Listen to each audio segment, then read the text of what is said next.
Waalaikumsalam warahmatullahi wabarakatuh. Alhamdulillah hamdan katsiran kama amara fantahu amma nahaa wa hadar.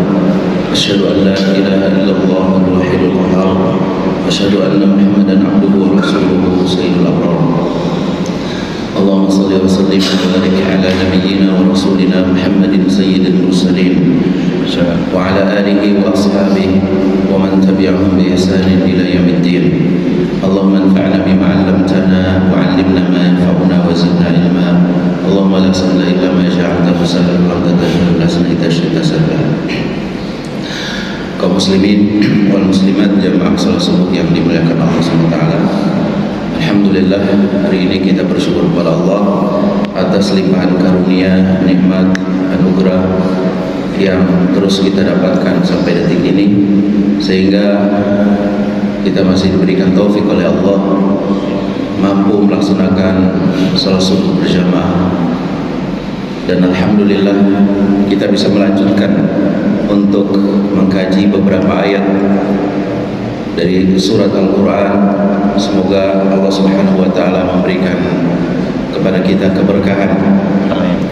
Dan juga memberikan kepada kita taufik dan hidayahnya. Amin. Yang mana semua ini adalah bekal untuk hidup kita yang abadi di akhirat nanti. Amin. Salawat beserta salam semoga terlimpah kepada Nabi Agung, Nabi akhir zaman, Nabi Muhammad sallallahu alaihi wasallam, kepada keluarganya, sahabatnya, dan juga orang-orang yang setia mengikuti tuntunannya sampai akhir zaman nanti. Bapak-bapak, ibu-ibu yang dimuliakan Allah SWT, hari ini insyaallah kita akan melanjutkan kajian tafsir juz amma. Dan hari ini kita masuk surat yang ke-83, yaitu surat Al-Mutaffifin. Surat Al-Mutaffifin yang artinya adalah orang-orang yang berbuat curang. Jumlah ayatnya ada 36 ayat. Jamaah yang dimuliakan Allah SWT, kalau kita perhatikan urutan surat Al-Mutaffifin, di mana dua surat sebelumnya adalah surat At-Takwir dan surat Al-Infitar, kemudian surat Al-Mutaffifin. Kalau kita lihat susunan surat ini sungguh menakjubkan, sungguh menakjubkan. Di mana di dua surah sebelumnya, yaitu surat At-Takwir, Allah SWT menjelaskan secara detail tentang kejadian-kejadian yang terjadi di hari kiamat. Itu di surat At-Takwir. Kemudian di surat Al-Infitar, Allah SWT menjelaskan tentang kejadian-kejadian pada hari kiamat secara sedikit, ya, tidak seperti surat At-Takwir. Dan di surat Al-Infitar Allah SWT menjelaskan dua kelompok manusia di hari kiamat nanti, yaitu al-abrar dan al-fujjar secara global. Innal abrar lafi na'im wa innal fujjar lafi jahim. Al-abrar adalah orang-orang yang berbakti, berbuat baik. Al-fujjar artinya orang-orang yang durhaka secara global. Nah, kemudian di surat Al-Mutaffifin Allah juga menyinggung orang-orang al-abrar dan orang-orang al-fujjar secara lebih detail. Ya, jadi susunan tiga surat ini sungguh bagus, sungguh menakjubkan. Jamaah yang dimuliakan Allah SWT, surat Al-Mutaffifin ini diperdebatkan oleh para ulama tentang statusnya, apakah dia Makkiyah atau Madaniyah. Sebagaimana kita ketahui, Makkiyah, surat Makkiyah atau ayat Makkiyah adalah surat atau ayat yang turun sebelum Nabi hijrah. Adapun surat Madaniyah yaitu surat atau ayat yang turun setelah Nabi sallallahu alaihi wasallam hijrah ke Madinah. Ada yang mengatakan surat ini adalah Madaniyah, dan ini seperti pendapatnya seorang ulama dari mazhab Asy-Syafi'i, yaitu Al-Imam Ibnu Katsir rahimahullah taala. di dalam kitabnya Tafsir Al-Qur'anil Azim, beliau mengatakan surat ini adalah madaniyah. Kenapa demikian? Karena di antara konten atau isi daripada surat ini menjelaskan tentang perilaku manusia yang tidak terpuji, yaitu mereka suka mengurangi timbangan dan takaran. Dan perilaku ini hanya terjadi di Madinah, dilakukan oleh penduduk-penduduk Madinah, sehingga turunlah ayat ini sebagai ancaman dan teguran kepada mereka, wailul lil mutaffifin, kecelakaan bagi orang-orang yang melakukan kecurangan. Adapun jumhur artinya mayoritas ulama, berpendapat bahwasanya surat ini adalah surat Makkiyah. Kenapa demikian? Sama alasannya. Alasannya karena di antara isi dari surat ini juga berkaitan dengan ayat-ayat Makkiyah. Di mana kalau kita perhatikan di akhir ayat, innal ladzina ajramu kanu minal ladzina amanu yadhakun. Orang-orang kafir, orang-orang yang berdosa, ketika mereka di dunia, mereka sering tertawakan dan mengejek orang-orang yang beriman. Wa idza marru bihim yataqamazun. Ketika orang-orang beriman melewati mereka, mereka memicingkan mata mereka, mengedipkan mata mereka sebagai bentuk olok-olok dan hinaan. Nah, perbuatan seperti ini tidak akan didapati di mana? Di kota Madinah. Perbuatan seperti ini hanya ada di kota Mekah, di mana kaum muslimin pada waktu itu tertindas, tersudut, dihina, dicemooh, dituduh dan yang lainnya. Ada yang menjamak dari dua pendapat ini, bahwasanya surat ini turun di antara Makkah dan Madinah. Jadi ketika Nabi Shallallahu Alaihi Wasallam mau hijrah, sebelum sampai kota Madinah turun ayat ini sebagai persiapan untuk Nabi SAW, bahwasanya Nabi SAW akan menghadapi suatu kaum yang mereka curang dalam menimbang dan menakar. Ya, seperti pendapatnya Ibnu Ashur dalam tafsirnya At-Tahrir wa Tanwir. Ya, wa ala kulli hal, kesimpulannya bahwasanya perbedaan ulama berkaitan dengan status surat ini, apakah dia Makkiyah atau Madaniyah, tidaklah begitu penting, karena ini hanya sebagai pengetahuan dan wawasan bahwasanya status ini tidak merubah makna dan isi daripada kandungan surat Al-Mutaffifin. Jemaah yang dimuliakan Allah SWT, Al-Mutaffifin, ya, at-tatfif itu curang, itu berasal dari kata al-tufaf. Al-tufaf yang artinya sesuatu yang kurang dari segenggam tangan, ya, yang kurang dari segenggam tangan kalau kita pegang itu namanya at-tufaf. Artinya apa? Bahwasanya mereka melakukan kecurangan itu dengan sedikit-sedikit. Yang dikatakan al-mutaffifin, orang yang curang, itu orang yang melakukan kecurangan, mengurangi takaran atau timbangan sedikit tidak banyak. Katakanlah seperti seorang menjual beras 10 kilo, dia kurangi dari 10 kilo tersebut 1 on atau 2 on, sehingga tidak begitu ketahuan. Adapun ketika seorang mengurangi 1 kilo atau 2 kilo dari 10 kilo, ini tidak dikatakan al-mutaffifin, ya. Jadi katakan al-mutaffifin karena mereka curang dengan bagian yang sedikit, ya. Dan inilah yang banyak terjadi, di mana para pedagang yang curang, mereka mengurangi timbangan sedikit-sedikit, ya, sehingga hak, ya, para pembeli itu tidak terpenuhi secara maksimal. Sebagian manusia menganggap perbuatan seperti ini adalah perbuatan yang ringan, perbuatan yang sepele. Padahal Allah SWT menurunkan satu surat berkaitan dengan masalah ini, yaitu orang-orang yang berbuat curang. Bahkan Allah Subhanahu wa Ta'ala pernah membinasakan sebuah kaum gara-gara dosa ini, yaitu mengurangi timbangan dan takaran. yaitu kaum Nabi Syuaib alaihissalam, yaitu penduduk Madian. Gara-gara dosa ini Allah hancurkan mereka. Allah berfirman, wa ila madyana akhahum Syuaiba qala ya qaumi ibudullah ma lakum min ilahin ghairu wa la tanqusul mikyal wal mizan inni arakum bi khairin wa inni akhafu alaikum adzab yaumin muhit.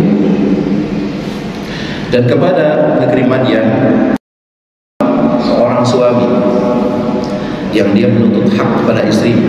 Istrinya harus soleh, istrinya harus taat, harus berbakti, harus memperhatikan suaminya dengan maksimal, ya.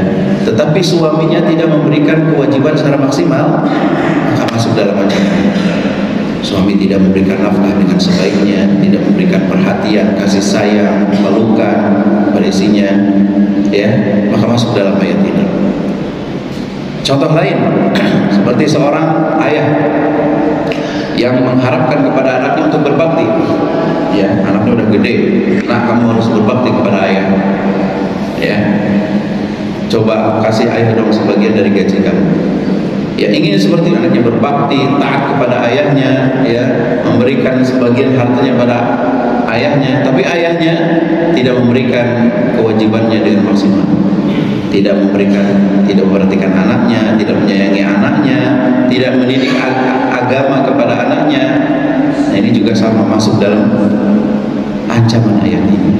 Contoh lain, seorang karyawan yang menuntut hak gaji kepada atasannya, ya, kalau dia digaji inginnya sempurna, tapi kerjanya asal-asalan, kerjanya nggak benar, korupsi waktu, makin juga masuk.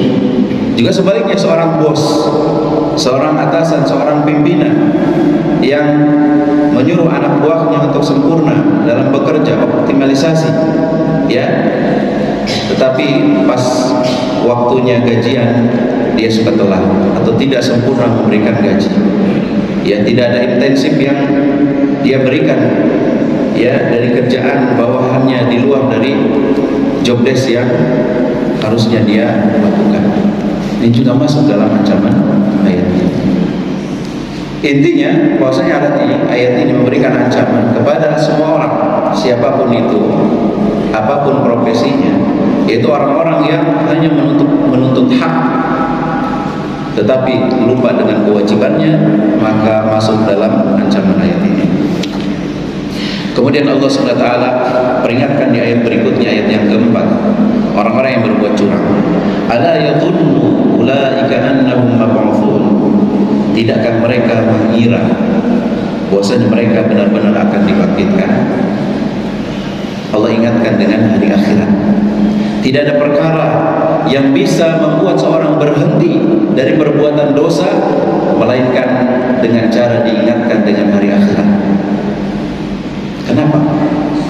Karena orang yang meyakini akan adanya hari kebangkitan, hari pembalasan, maka setiap tingkah lakunya, perbuatannya benar-benar akan diperhatikan. Dia tidak akan berbuat dengan sesuka hatinya. Kenapa? Perbuatannya itu akan dipertanggungjawabkan nanti. Berbeda dengan orang-orang yang tidak beriman kepada hari akhirat. Dia hanya mengimani kehidupan di dunia ini saja. Seperti kaum Dahriyah, orang-orang yang tidak percaya akhirat. Ya, mereka hanya percaya kehidupan dunia ini, mereka binasa, setelah itu gak bakalan dibangkitkan, maka mereka akan berbuat sesuka hatinya. Toh kenapa? Kematian adalah akhir dari kehidupan, selesai. Tapi orang yang beriman, yakin dengan hari akhirat, setiap perbuatannya pasti akan diperhatikan, karena nanti akan dipertanggungjawabkan. Maka kalau ada orang yang beriman terjatuh dalam maksiat, maka berarti keimanannya dalam hari akhir sedang lemah. Dan kita semua bisa mengukur, ya, bisa mengukur, ya.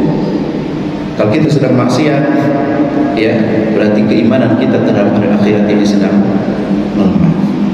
Makanya di dalam hadis dan ayat-ayat Allah Subhanahu wa taala selalu menggandengkan antara iman kepada Allah dengan hari akhirat. Man kana yu'minu billahi wal yaumil akhir falyakul khairan aw liyasmut. Barang siapa beriman kepada Allah dan hari akhir, maka hendaknya dia berbicara yang baik atau diam. Ya, man kana yu'minu billahi wal yawmil akhir falyukrim jarahu. Barang siapa beriman kepada Allah dan hari akhir, maka muliakanlah tetangganya. Allah sebutkan dua rukun iman bergandengan, iman kepada Allah, iman kepada hari akhir. Padahal rukun iman itu kan ada 6. Tapi di beberapa hadis dan ayat Allah sering menggandengkan iman kepada Allah dan hari akhir. Kenapa? Karena iman kepada Allah itu adalah awalan, permulaan, dan iman kepada hari akhir adalah akhirat, itu akhir. Ya. Dan di antara keduanya hendaknya kita beramal untuk kehidupan hari akhirat nanti. Ala yadhunnu ulaika annahum mab'utsun. Tidakkah mereka yakin? Nah, zan di sini bermakna al-yakin. Ya. Tidak mereka yakin bahwa mereka benar-benar akan dibangkitkan pada hari kiamat. Apa itu hari kiamat? Yaumin azim. Nama hari kiamat adalah hari yang sangat dahsyat, hari yang sangat agung. Bayangkan, satu hari di hari kiamat itu sama dengan 1000 tahun. Satu hari di hari kiamat itu sama saja dengan 1000 tahun dengan hitungan dunia. Fi yaumin kana miqdaruhu alfasanati mimma ta'udun. Hari kiamat adalah satu hari itu sama dengan 1000 tahun ya hitungan kalian. Masya Allah, hari yang sangat agung, hari yang sangat dahsyat. Yauma yaqumun nasu li rabbil alamin, yaitu hari di mana manusia berdiri menghadap Rabbul Alamin. Ya, jadi manusia nanti akan berdiri, tidak duduk, tidak istirahat. Ketika manusia dibangkitkan oleh Allah SWT dari kuburnya, yusyarun nasu yaumal qiyamati hufatan uratan kurla. Manusia akan dibangkitkan oleh Allah dari kuburnya dalam keadaan tidak memakai pakaian, tidak memakai sendal, tidak beralas kaki, dan tidak berkhitan. Hari ini kita sudah dikhitan, nanti akan kembali ya ke bentuk semula, tidak dikhitan. Karena Allah katakan kama bada'na awwala khalqin nu'idu, sebagaimana dahulu kami telah memulai penciptaan dan kalian akan dikembalikan dalam keadaan demikian, tidak dikhitan. Kalau kita dikhitan di dunia ada tujuannya apa? Untuk agar tidak terkena najis atau najisnya tidak tertahan. Tapi di akhirat nanti ini semua tidak diperlukan, karena dunia itu adalah darut taklif, tempat kita dibebani melaksanakan syariat Allah. Adapun di akhirat itu adalah darul jaza, itu tempat kita dibalas. Ya, maka tidak lagi diperlukan khitan, ya. Tidak perlu dikhitan. Maka ya kita sama seperti kita belum dikhitan. Ya. Dan ketika itu manusia berdiri, ya, ketika menunggu Rabbul Alamin, menunggu Allah SWT. Selama 50.000 tahun kita akan menunggu Allah SWT, menunggu kehadiran Allah untuk memutuskan nasib kita, apakah kita surga atau neraka. Kita menunggu kedatangan Allah selama 50.000 tahun. Bayangkan, kita saja, ya, tahun masih udah berapa sekarang? 2022, sudah lama. Bayangkan nanti ketika kita di padang mahsyar, kita menunggu Allah SWT selama 50.000 tahun. Dan Allah dekatkan matahari 1 mil di atas kepala kita, 1 mil. Ya, muncul pertanyaan, kenapa badan kita gak hancur? Allah SWT ganti badan kita dengan badan yang lain, kita kuat menahan panasnya matahari tersebut. Adapun di dunia, kalau Allah dekatkan matahari, ya, maka kita akan binasa. Tapi di akhirat nanti Allah ya jadikan tubuh kita kuat menahan rasa panas matahari, tidak hancur. Tapi manusia pada waktu itu berkeringat, sebagaimana hadis yang disebutkan dalam riwayat Imam Muslim, bahwasanya keringat seorang itu tergantung amalan mereka. Ya, ada yang keringatnya sampai mata kaki, ada yang keringatnya sampai lutut, ada yang keringatnya sampai pinggang, ada yang yuljimuhul arahu iljam, ada orang yang tenggelam dengan keringatnya sendiri. Tergantung mereka. Maka Aisyah radhiyallahu taala anha bertanya, ya Rasulullah, ya, an-nas yanzuru ba'dhum ila ba'd. Manusia pada waktu itu bisa melihat satu dengan yang lainnya. Maka kata Nabi sallallahu alaihi wasallam, al-amru asyaddu min an yadhuru ba'dhum ila ba'd. Perkara pada hari kiamat, kengerian dan kedahsyatan hari kiamat itu lebih dahsyat dari sekedar melihat satu kepada yang lainnya. Yaumin azim yauma yaqumun nasu li rabbil alamin. Hari kiamat adalah hari ketika manusia bangkit berdiri menghadap Rabbul Alamin. Maka disebut kiamat, hari kiamat itu dari kata qama yaqumu qiyam, al-qiyam, kemudian ditambah ta al-mubalaghah, ya, yang menyeru sembahlah Allah semata. Wa'budullah, sembahlah Allah semata, dan janganlah kalian mengurangi timbangan dan takaran. Sesungguhnya aku melihat kalian dalam keadaan baik, dalam keadaan makmur, tidak kelaparan, maka janganlah kalian curang. Dan sesungguhnya aku takut akan menimpa kalian satu azab yang meliputi di suatu hari nanti. Apa azab yang Allah timpakan kepada mereka? Fa'akhadathum ar-rajfatu fa'asbahu fi narihim jathimin. Allah timpakan kepada mereka gempa yang dahsyat, yang mana gempa tersebut membuat mereka mati bergelimpangan di rumah-rumah mereka, tidak timbul bangunan sehingga mereka mati bergelimpangan. Itulah azab yang pernah Allah timpakan kepada kaum Nabi Syuaib alaihissalam, yaitu penduduk Madian. Gara-garanya di antaranya adalah karena mereka curang dalam timbangan dan takaran. Jamaah yang dimuliakan Allah Subhanahu wa taala. Ayat yang pertama Allah berfirman, wailul lil mutaffifin. Kebinasaan, kecelakaan, kehancuran bagi orang-orang yang melakukan kecurangan. Di dalam Al-Quran ada dua surat yang diawali dengan kata wail, yaitu kebinasaan, kecelakaan. Yang pertama surat ini, dan yang kedua adalah surat Al-Humazah. Wailun likulli humazatil lumazah. Kecelakaan bagi setiap pengumpat dan pencela. Dua ayat ini Allah buka dengan ancaman, yaitu kebinasaan dan kehancuran.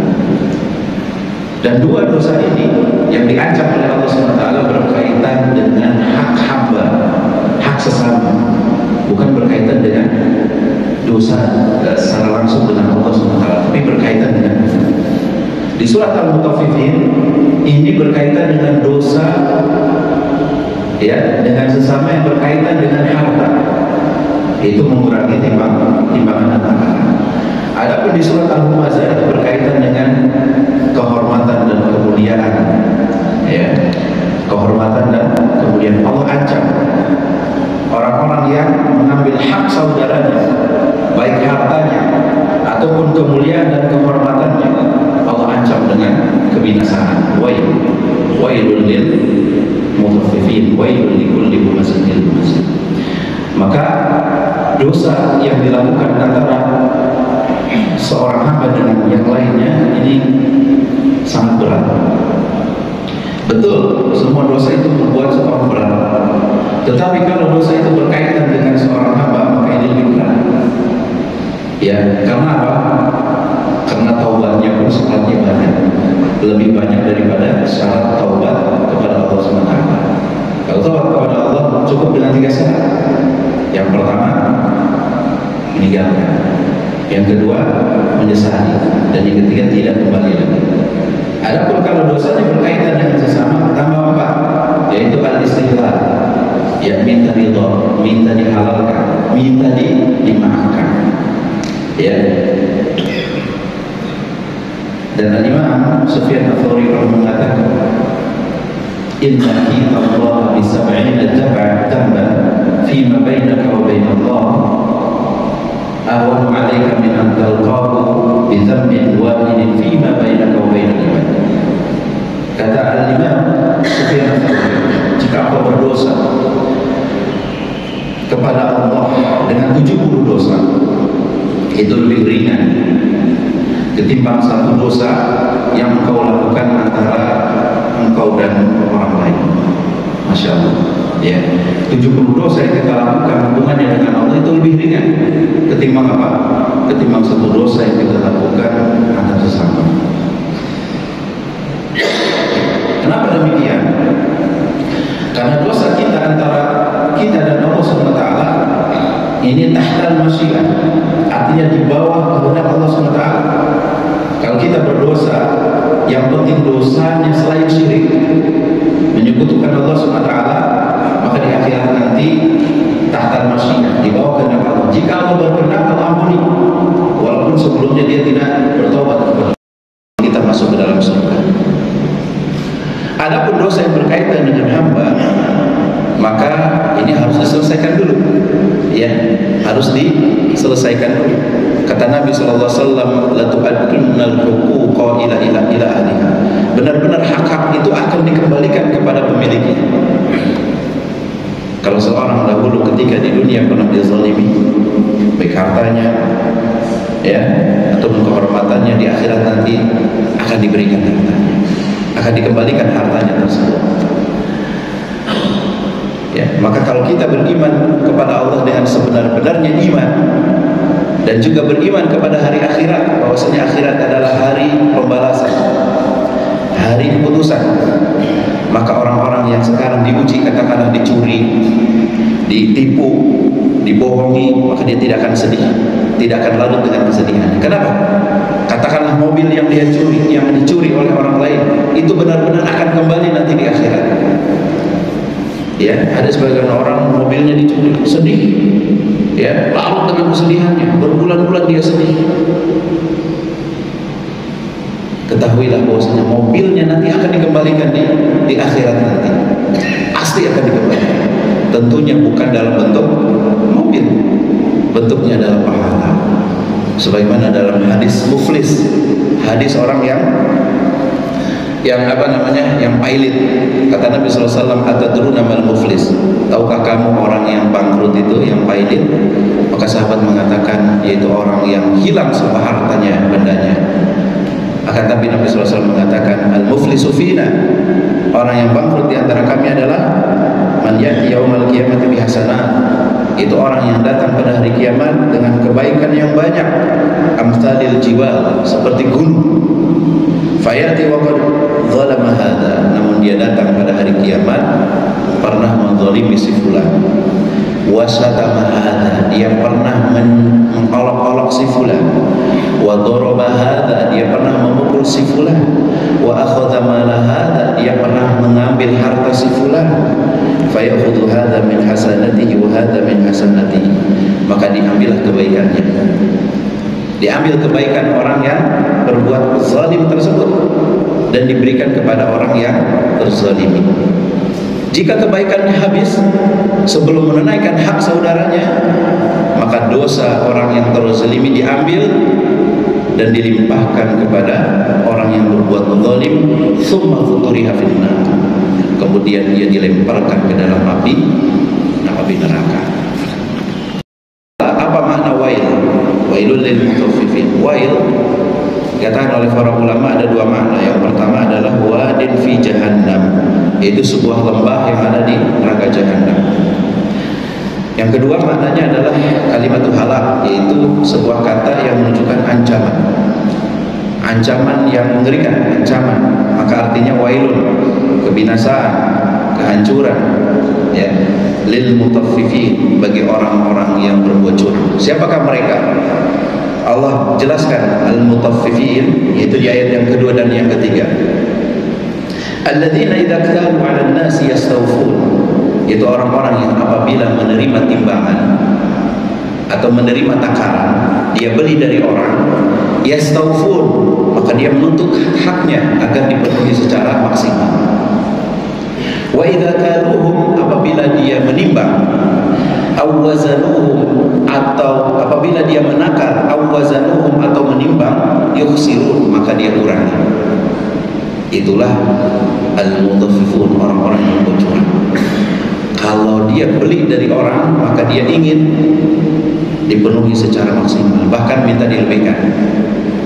Biasanya kita ya, kalau beli mangga gimana Pak? Apa? Beli 2 kilo, itu kurang banget, tambahin dong.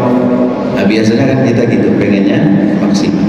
Tapi Tapi awas, kalau kita jadi posisi sebagai pedagang, nggak boleh dikurangi.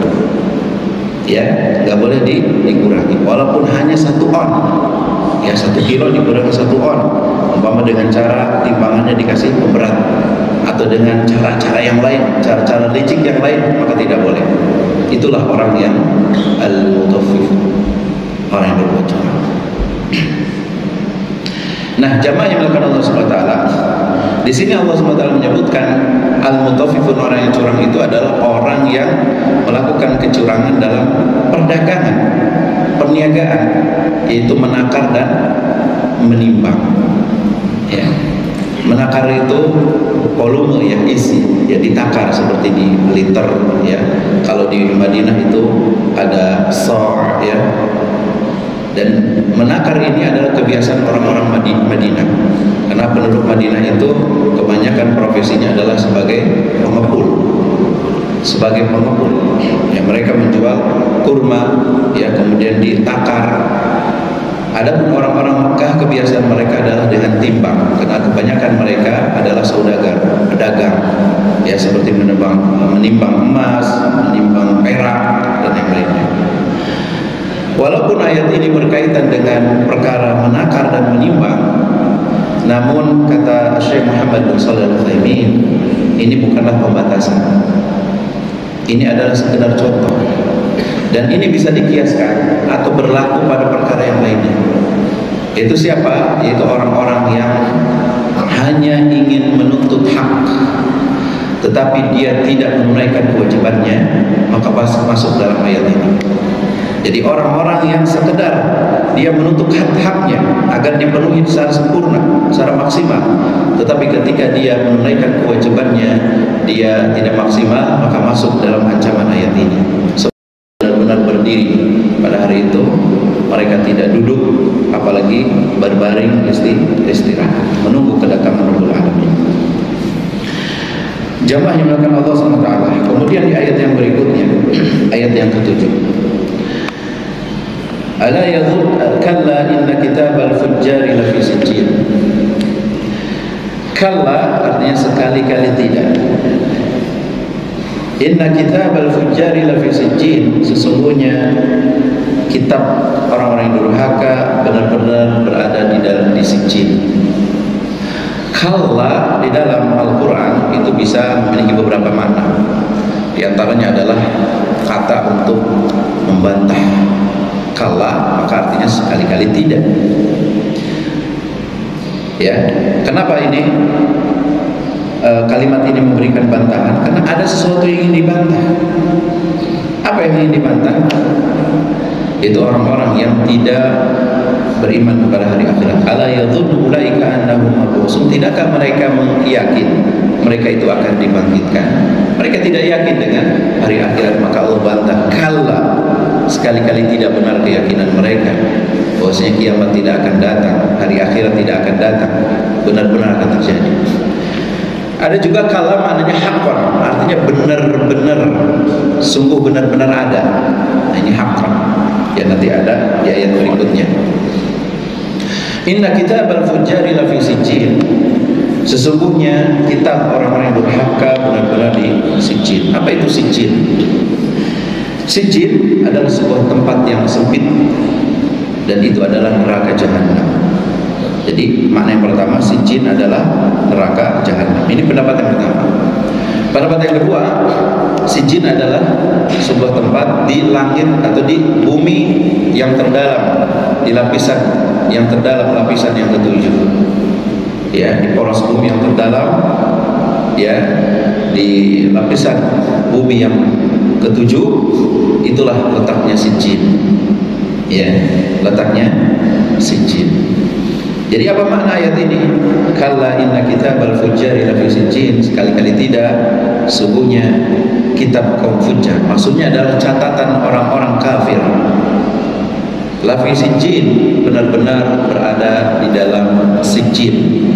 Ya, Al-Imam Katsir mengatakan anna masirahum wa ma'wahum ilan nar, itu tempat kembali mereka yaitu ke neraka. Maksudnya apa? Maksudnya bahwasanya orang-orang kafir itu telah ditakdirkan oleh Allah SWT bahwasanya tempat kembali mereka adalah neraka jahanam. Ya, ini berkaitan dengan takdir. Ayat ini berkaitan dengan takdir, bahwasanya orang-orang yang berhak untuk masuk ke dalam neraka jahanam itu benar-benar sudah tercatat nama-nama mereka. Ya, dan pasti mereka akan masuk ke dalam neraka jahanam dan mereka tidak akan meleset. Ya, karena sudah ditetapkan oleh Allah Subhanahu wa taala mereka penghuni neraka jahanam. Dan semua manusia benar-benar telah ditakdirkan, telah ditentukan tempat kembali mereka.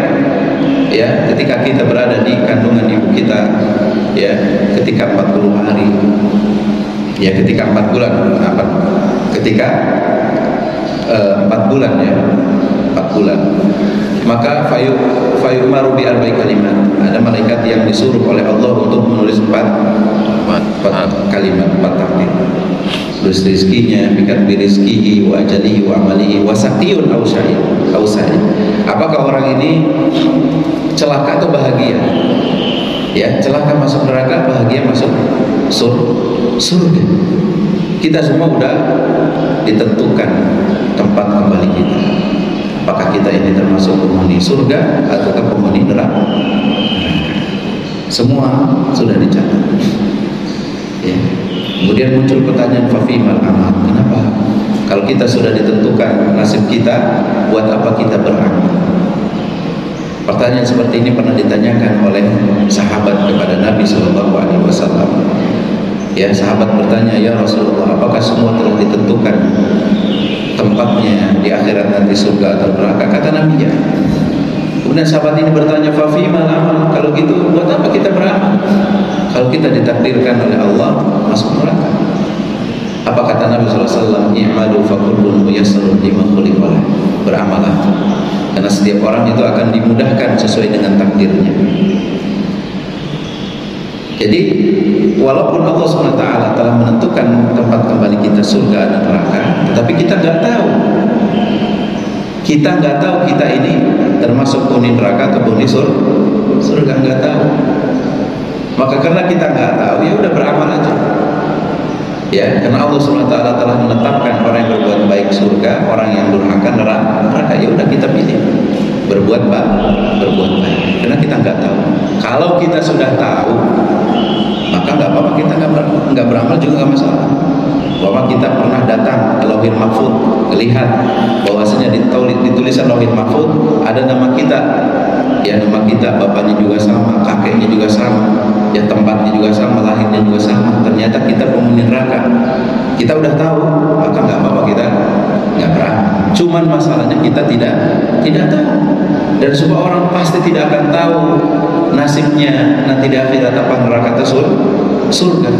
Maka karena kita tidak tahu, ya, maka kita beramal, disuruh beramal. I'malu fakullun muyassarun lima khuliqa lah. Beramal, karena setiap orang itu akan dimudahkan sesuai dengan takdirnya. Kalau takdirnya surga, maka dia akan dimudahkan oleh Allah beramal dengan amalan penghuni surga. Kalau takdirnya neraka, maka dia akan dimudahkan oleh Allah mengamalkan amalan penghuni neraka.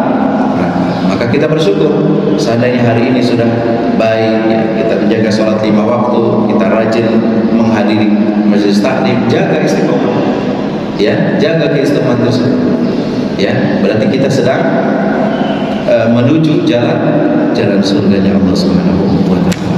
Nah, orang-orang fujar itu telah tercatat oleh Allah Subhanahu wa taala, telah dicatat di Sijjin, ya, bahwasanya mereka akan masuk ke dalam neraka jahanam. Wa ma adraka ma sijjin. Allah bertanya, tahukah kamu apa itu sijjin? Pertanyaan seperti ini, kata Syekh, itu litafkhim, untuk memberikan kesan besar, kesan dahsyat.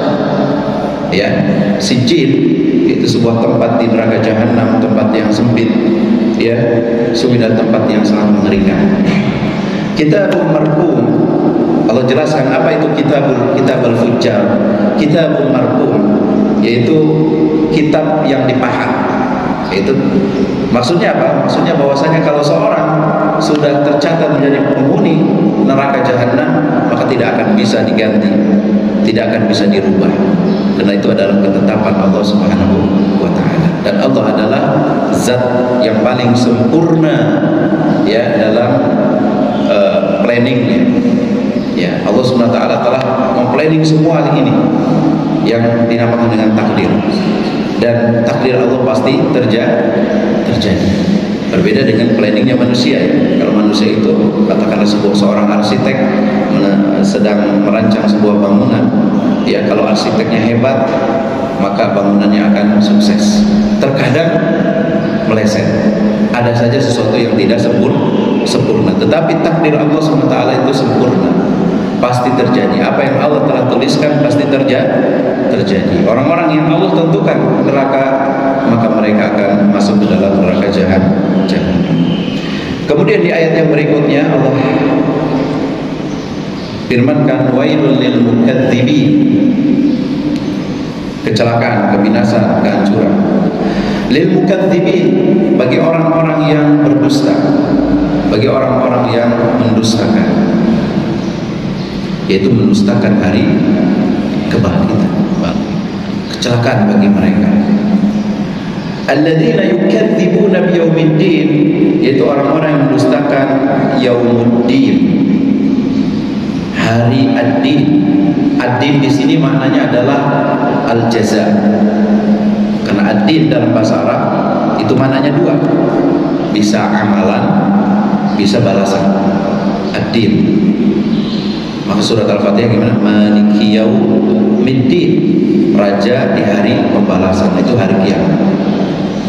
Ad-din yang kedua maknanya adalah amal, amalan, seperti surat apa?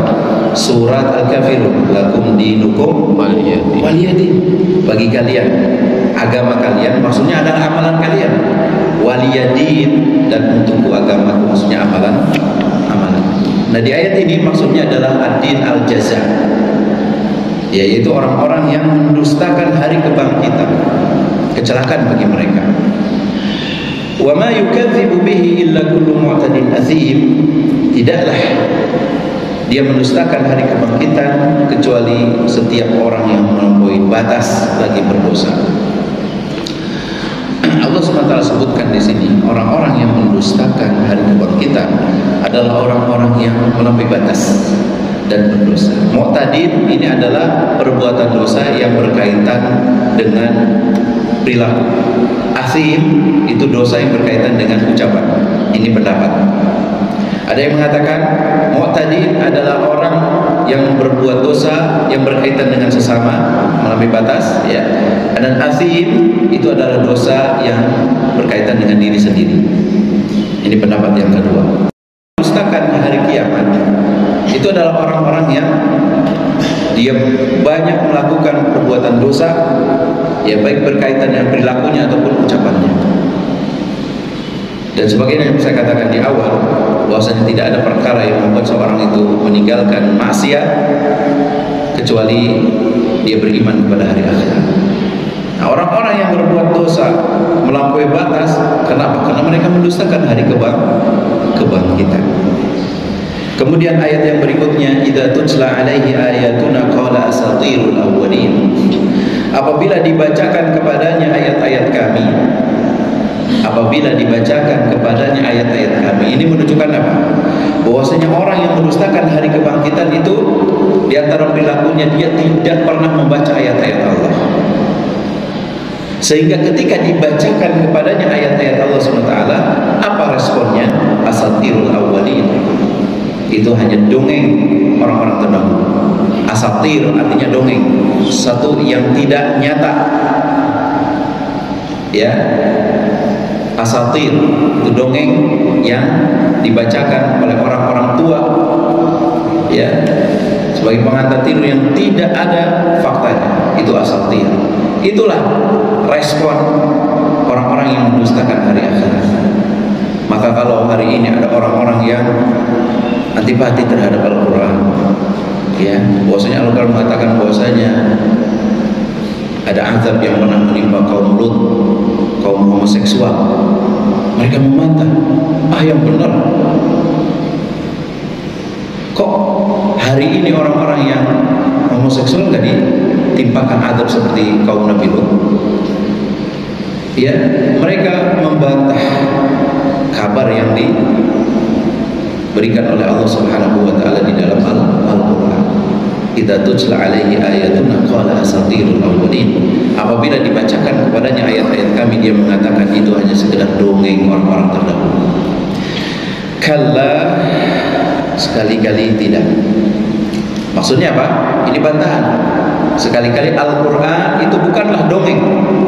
Al-Qur'an adalah kalamullah, firman Allah, dan dia adalah perkataan yang hak, yang benar. Barrana ala qulubihim ma kanu yaksibun, akan tetapi apa yang mereka perbuat telah menutupi hati mereka. Dosa-dosa mereka itu telah menutupi hati mereka. Ya, dosa itu akan mempengaruhi hati. Dan dosa bisa membuat hati seorang menghitam. Semakin banyak dosa dilakukan terus menerus, maka hatinya akan menghitam sampai tertutup dengan noda hitam. Ayat ini ditafsirkan oleh hadis Nabi SAW, hadis yang diriwayatkan oleh Abu Hurairah.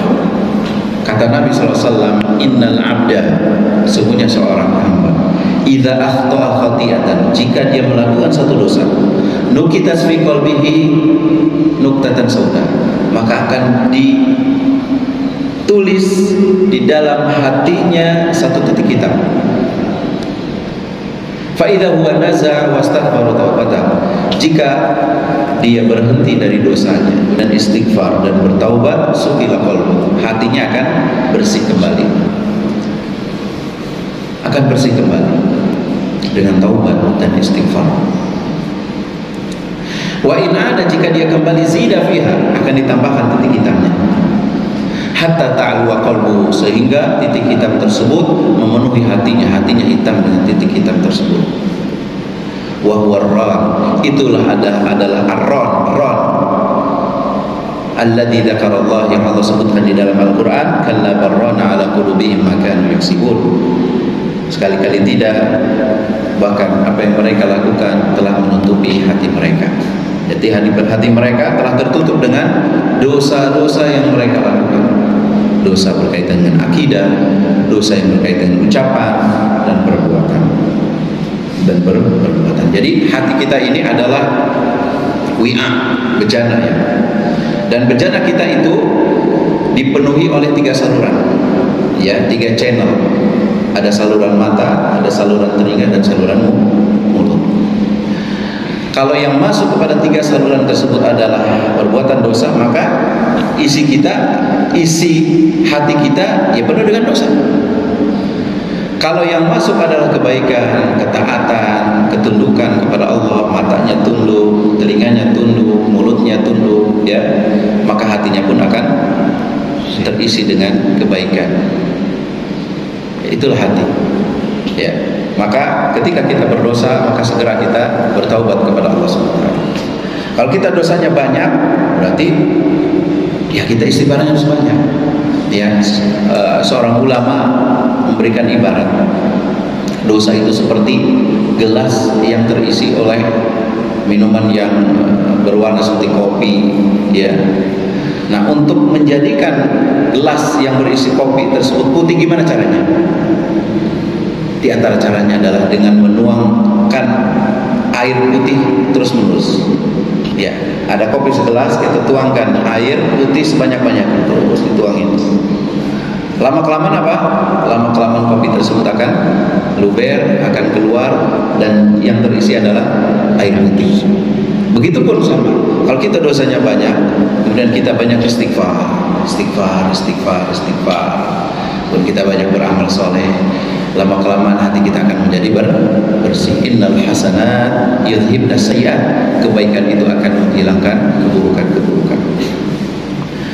Kemudian Allah SWT lanjutkan, kalla innahum ar-rabbihim yawma idzin lamahjubun. Sungguh benar, innahum ar-rabbihim lamahjubun, yawma idzin lamahjubun. Sungguhnya mereka pada hari itu akan terhalang dari melihat Rabb mereka. Jadi orang-orang yang tidak beriman pada hari akhirat dan hati mereka dipenuhi dengan dosa demi dosa, maka mereka akan terhalang dari melihat wajah Allah Subhanahu wa ta'ala. Ayat ini sebagai dalil yang digunakan oleh Ahlus Sunnah wal Jamaah bahwasanya di akhirat nanti Allah Subhanahu wa ta'ala akan bisa terlihat ayanan dengan mata kepala kita sendiri, ya. Dan Imam Syafi'i berdalil dengan ayat ini, ya, bahwasanya kaum mukminin itu benar-benar akan melihat wajah Allah Subhanahu wa ta'ala di hari kiamat, nanti. Dan ini adalah kesepakatan, ya, yang disepakati oleh para ulama bahwasanya benar-benar kita orang kaum mukminin itu akan benar-benar melihat wajah Allah Subhanahu wa ta'ala secara langsung. Dan ini adalah puncak kenikmatan, ya, ketika seorang masuk surga diberikan kenikmatan oleh Allah Subhanahu wa ta'ala, dan puncak kenikmatannya adalah melihat wajah Allah Subhanahu wa ta'ala. Makanya Nabi sallallahu alaihi wasallam selalu berdoa, as'aluka ladzatan nazar ila wajhikal karim.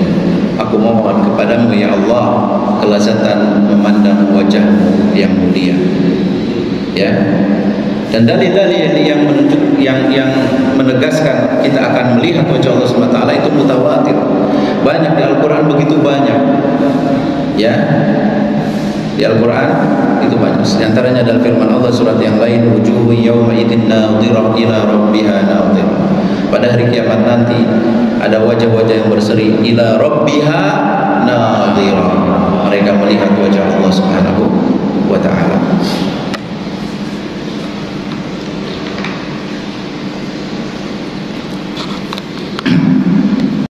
Bahwasanya kaum orang-orang kufar mereka terhalang dari melihat wajah Allah SWT. Maka dalilnya gimana? Cara pendalilannya gimana? Kalau orang kafir mereka terhalang melihat wajah Allah SWT, maka kaum mukminin mereka tidak dihalangi melihat wajah Allah Subhanahu wa ta'ala. Ini dalil yang dipakai oleh Al-Imam Asy-Syafi'i sebagaimana dinukil oleh Al-Imam Ibnu Katsir rahimahullah di dalam tafsirnya. Kemudian di ayat yang berikutnya, summa innahum lasalul jahim. Kemudian mereka benar-benar akan dimasukkan ke dalam neraka jahim. Summa yuqalu hadzal ladzi kuntum bihi tukadzibun. Kemudian dikatakan kepadanya, inilah hari di mana kalian dahulu pernah mendustakannya. Jadi banyak azab yang mereka akan dapatkan, azab di neraka. Kemudian mereka tidak akan melihat wajah Allah. Dan azab neraka itu bukan hanya sekedar azab fisik, tapi juga azab mental. Jadi mentalnya juga diazab oleh Allah SWT dengan mengatakan, tsumma yuqalu hadzal ladzi kuntum bihi tukadzibun. Ini hari yang kalian pernah mendustakannya.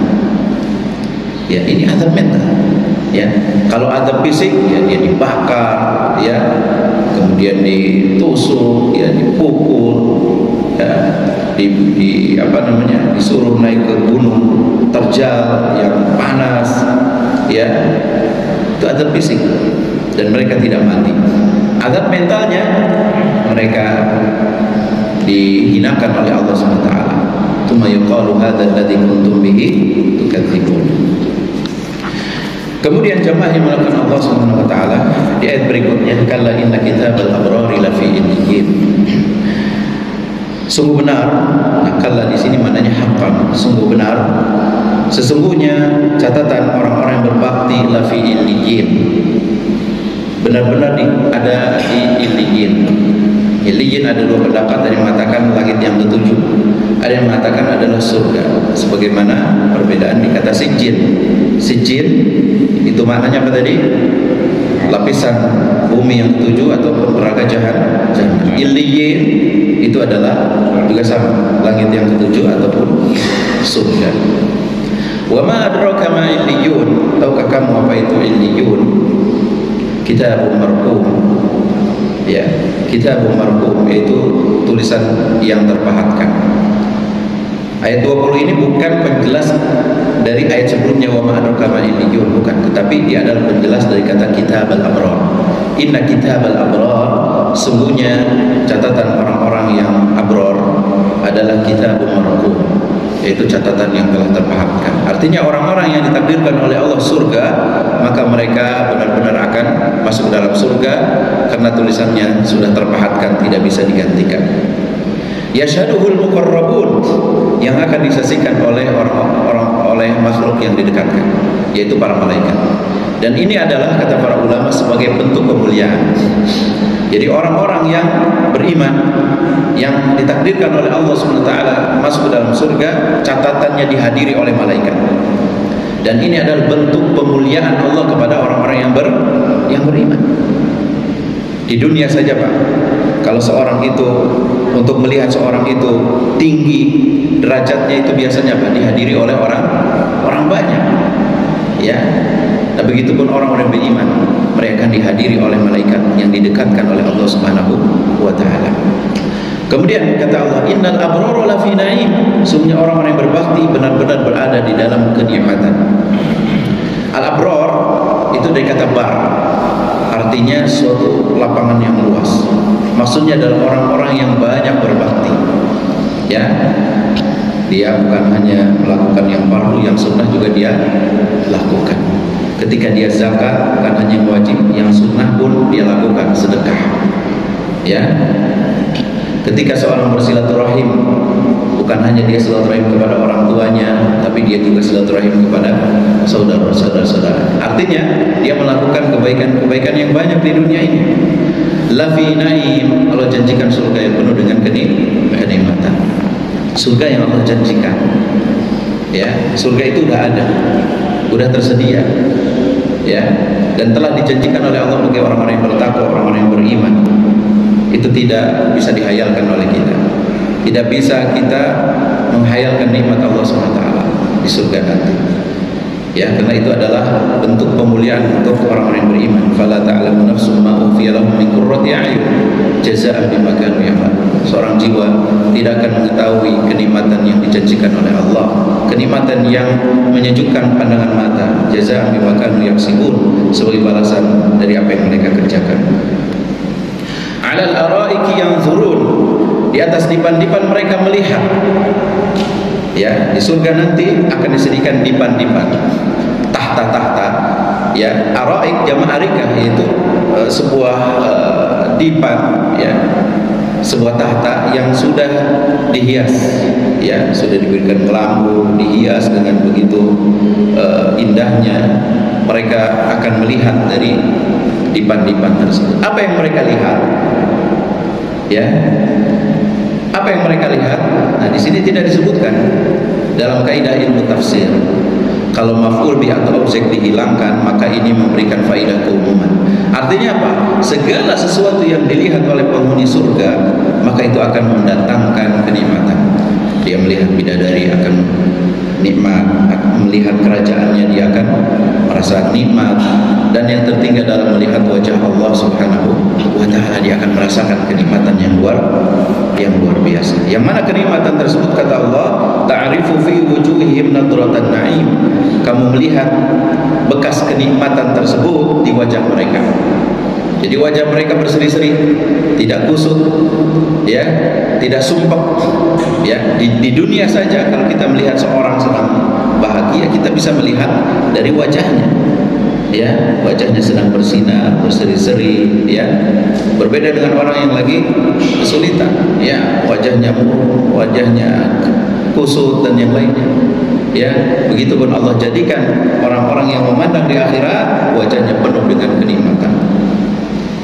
Yusqauna min rahiqin makhtum, mereka akan diberikan minum dari rahiq. Rahiq artinya khamr. Khamr. Jadi di akhirat nanti kita akan disediakan khamr. Di dunia kita diharamkan untuk minum khamr.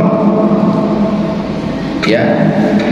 Dan Allah Subhanahu wa taala, ya, tangguhkan untuk kita di akhirat. Makanya dalam sebuah hadis riwayat Imam Bukhari, man syaribal khamra fid dunya, man syaribal khamra fid dunya tsumma lam yatum minha hurimah fil akhirah.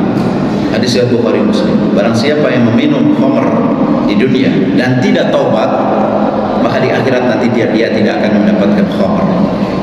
Khamr tentu beda dengan khamr di dunia. Kalau khamr di dunia itu bisa buat kepala kita pening, mabok, hilang akal, dan baunya nggak sedap.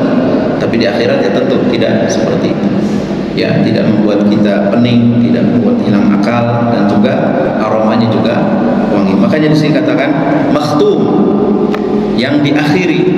Ya, apa akhir dari minuman tersebut kalau seorang sudah minum? Khitamuhu misk, yaitu akhirnya aromanya seperti misik. Ketika penghuni surga minum khamar, maka akhir dari setelah dia minum maka akan keluar aroma minyak misik, minyak kasturi, wangi. Berbeda ketika khamar di dunia. Ya, akhir dari khamar itu adalah tidak sedap, bau, orang akan cium, nggak nyaman. Tapi khamar di akhirat, ketika seorang sudah minum maka akan mengeluarkan bau minyak misik. Khitamuhu misk. Wa fi dzalika falyatanafasil mutanafisun. Dan pada yang demikian tersebut hendaknya orang-orang yang berlomba bersungguh-sungguh. Ya, jadi Allah SWT katakan untuk nikmat surga kita harus semangat. Harus semangat. Kalau kita melihat saudara kita rajin baca Quran dan itu adalah jalan di antara jalan menuju surga, kita harus semangat. Kalau orang semangat datang ke masjid berjamaah, kita harus lebih semangat. Kenapa? Karena ada pahala surga yang akan menantinya. Ya. Kalau urusan dunia kita harus menang. Jangan dibalik mindset kita. Ya, sebagian orang kalau melihat dunia melihatnya kemana? Ke atas. Kalau niat akhirat lihatnya ke bawah. Ya. Kalau dia umpama sudah rajin sholat, ya alhamdulillah saya sholat walaupun di rumah. Ini ada saudara saya nggak sholat. Jangan seperti itu. Kita melihat yang atas. Kita kalau sholatnya masih di rumah, lihat orang yang sudah rajin ke masjid. Yang sudah ke masjid juga tetap harus melihat yang atas. Ya alhamdulillah saya sudah sholat di masjid, ya berjamaah. Ya walaupun nggak sholat sunnah, nggak boleh gitu. Lihat orang yang sholat masjid, sholat sunnah rawatibnya dijaga. Lihat ke yang atas terus kalau berkaitan dengan akhirat. Kalau dunia lihat ke bawah agar kita bersyukur. Jangan justru sebaliknya dunia kita lihat ke atas. Dia udah punya mobil, udah punya rumah, udah punya penghasilan yang cukup, masih merasa kurang. Kenapa? Yang dia lihat ke atas terus. Mindsetnya harus dirubah. Kalau lihat akhirat lihat ke atas. Tapi kalau lihat dunia lihat ke bawah. Wa fi dzalika falyatanafasil mutanafisun wa mizajuhu min tasnim. Ya, bagi al-abror itu campuran dari khamar tersebut adalah tasnim. Apa itu tasnim? Yaitu mata air di surga yang merupakan puncak kenikmatan penghuni surga yang diminum. Ya, nanti rohik ini, khamar ini akan dicampur dengan tasnim. Ya, tasnim itu sebuah sungai, sebuah air di surga, dan itu adalah puncak kenikmatan tertinggi, ya, berupa minuman dicampur tasnim. Wa mizajuhu min tasnim, dan campurannya adalah tasnim. Ainan yashrabu bihal muqarrabun. Apa itu tasnim? Ainan itu sebuah mata air, yashrabu bihal muqarrabun, yang diminum oleh orang-orang yang didekatkan. Nah, di ayat ini Allah SWT menjelaskan bahwasanya tingkatan penghuni surga itu dua. Yang pertama al-abror, yang kenikmatannya apa? Itu khamar campurannya tasnim. Dan yang kedua adalah al-muqarrabun, orang-orang yang didekatkan oleh Allah SWT, yang dekat dengan Allah SWT, dan minumannya murni tasnim. Kemudian jemaah Allah SWT sedikit lagi, innal ladzina ajramu kanu minal ladzina amanu yadhakun. Di akhir ayat, di akhir surat ini Allah SWT menjelaskan tentang perilaku orang-orang yang tidak beriman, perilaku orang-orang kafir. Sesungguhnya orang-orang yang berdosa dahulu di dunia mereka mentertawakan orang yang beriman. Wa idza marru bihim yataghamazun. Ketika orang-orang yang beriman ini lewat di hadapan mereka, maka mereka mengedipkan mata sebagai bentuk ejekan, hinaan. Wa idzan qalabu ila ahlihim qalabu fakihin. Tidak sampai situ. Ketika mereka sudah balik ke keluarga mereka, ke kaum mereka, inqalabu fakihin, maka mereka bergembira ria. Jadi ketika mereka melihat orang beriman, mereka menghina, melecehkan, mencemooh. Ketika mereka datang di kaumnya atau di keluarganya, mereka masih membicarakan orang yang beriman. Tuh lihat si fulan, lihat si fulan, seperti ini, seperti ini. Wa idza ra'awhum qalu inna haula'i ladallun. Dan ketika mereka melihat orang yang beriman, mereka mengatakan sesat, terbelakang. Ya. Seperti ini ya, komentar orang-orang kafir terhadap kaum muslimin seperti itu. Melecehkan, menghinakan, mendiskreditkan. Kebanyakan orang muslim apa? Miskin-miskin. Kebanyakan orang muslim apa? Pendidikannya rendah, tidak maju, pikirannya tidak berkembang, terbelakang. Seperti ini kan komentar-komentarnya. Sama seperti 14 abad yang tahun yang lalu. Pas abad yang lalu mereka mengatakan orang sesat, tersesat, terbelakang. Ya, kaum yang mundur. Itulah komentar-komentar miring mereka. Wa ma ursilu alaihim hafidin, Allah bantah. Dan tidaklah mereka diutus untuk menjadi pengawas orang yang beriman. Ya, mereka diutus ke dunia bukan untuk mengawasi ya orang yang beriman. Kemudian kata Allah, ini hiburan bagi orang yang beriman. Tidak mengapa mereka mengatakan kita orang terbelakang, kurang pendidikannya, ya, miskin-miskin. Tapi ingat kata Allah SWT, fal yawmal ladzina amanu minal kuffari yadhakun. Pada hari kiamat nanti justru orang-orang yang beriman yang akan mentertawakan orang-orang kafir. Nanti giliran kita akan mentertawakan mereka ketika mereka disiksa, diazab di akhirat. Ya, ketika pintu neraka dibuka, kemudian ada komando silakan keluar. Ketika sudah mendekati pintu tersebut ditutup kembali, kemudian mereka balik lagi. Kemudian dibuka lagi, disuruh silakan keluar. Mereka berlari ingin keluar, melepaskan diri di azab neraka. Kemudian ditutup lagi. Melihat seperti itu, kata ulama, kaum mukminin tertawa. Kaum mukminin tertawa. Di hari kiamat nanti kaum mukminin lah yang akan mentertawakan orang-orang kafir. Alal araiki yang turun. Di mana mereka akan tertawa? Di atas dipan-dipan mereka melihat. Ya, hal thuwibal kuffar ma kanu yaf'alun. Sungguhnya orang-orang kafir itu akan diberikan balasan sesuai dengan perbuatan mereka. Jadi Allah SWT adalah Tuhan yang maha adil. Allah tidak mengazab ya dengan zalim, tetapi Allah mengazab karena keadilannya. Mereka diazab oleh Allah dengan azab yang begitu mengerikan karena perbuatan mereka. Mereka tidak beriman kepada Allah, mereka menentang Rasul, mereka menghina dan mencemooh orang-orang yang beriman. Inilah balasan yang setimpal untuk mereka. Hal thuwibal kufaru ma kanu yaf'alun. Sesungguhnya orang-orang kafir akan dibalas sesuai dengan amalan yang mereka perbuat ketika di dunia. Demikian jamaah sekalian tafsir ringkas surat Al-Mutaffifin. Banyak faedah yang bisa kita ambil. Ya, intinya surat Al-Mutaffifin ini berbicara tentang hari akhirat, berkaitan dengan hari akhirat. Orang-orang yang taat berjalan istiqomah di syariat Allah SWT, maka Allah akan memudahkan mendapatkan nikmat dari Allah SWT.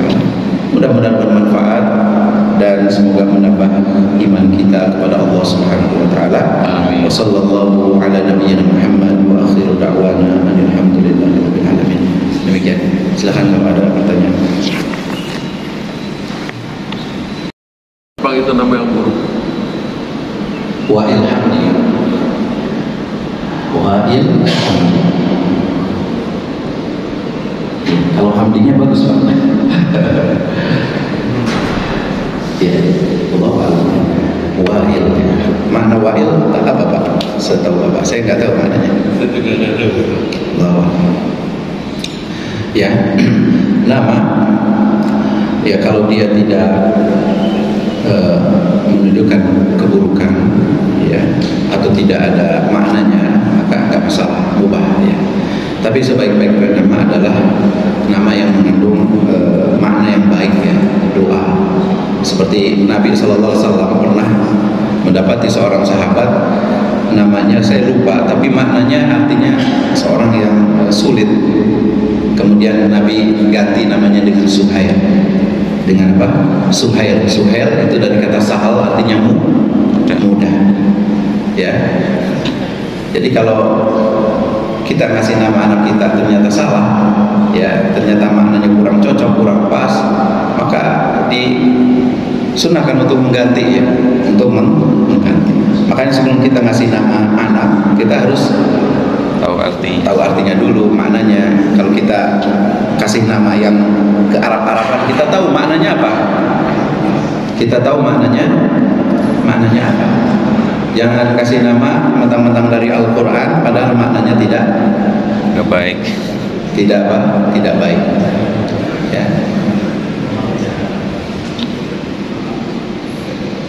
Ya, ada, kalau nggak salah saya pernah mendapati namanya Zurni Laila. Bagus nggak kira-kira? Zurni Laila. Bagus ya? Kedengarannya bagus. Arab Zurni Laila. Tapi ternyata maknanya kurang pas. Zurni Laila artinya apa? Kunjungi aku di malam hari. Ya, bagus, tapi maknanya kurang pas. Zurni Laila, ya, kunjungi aku di malam hari. Ini kurang pas, ya. Ya, kurang pas.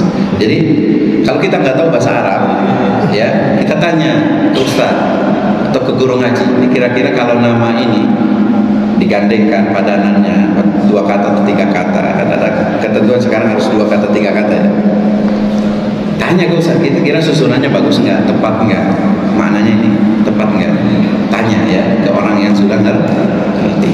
Jangan kita bermodal buku nama-nama Islami dan kita gabung, saya nanya, ya, terkadang dari susunan tata bahasa kadang nggak pas, ya, nggak pas. Seperti nama Indonesia yang populer itu seperti Samsul.